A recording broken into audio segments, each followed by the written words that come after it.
আসসালামু আলাইকুম। শুভ সকাল। কেমন আছেন সবাই? সকাল, সকাল আপনাদের জন্য আজকে একটু অন্যরকম একটি ভিডিও নিয়ে এসেছি।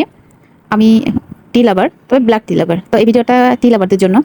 যাদের বাসায় ওভেন আছে, আজকে অনেক সময় ইচ্ছে করে যে আমাকে যদি কেউ একটু চা করে খাওয়াতো তাহলে অনেক ভালো লাগতো। তো আসলে এই ভিডিওটি তাদের জন্য যাদের এমন চা খেতে মনে চায়।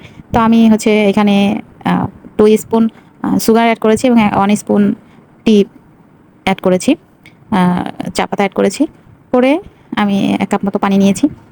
পরে পানি নিয়েছি, একটু আদা একটু কুচি করে একটু থেতলে নিয়েছি, যাতে ফ্লেভারটা ভালো আসে। দিয়ে এটা আমি ওভেনে ১ মিনিট ২৬ সেকেন্ড মতো বেক করব। করলে আমার হচ্ছে চাটা হয়ে যাবে। যদি বেশি দিই তাহলে কিন্তু উপচে পড়ে যাবে। এজন্য কিন্তু বেশি দেওয়া যাবে না।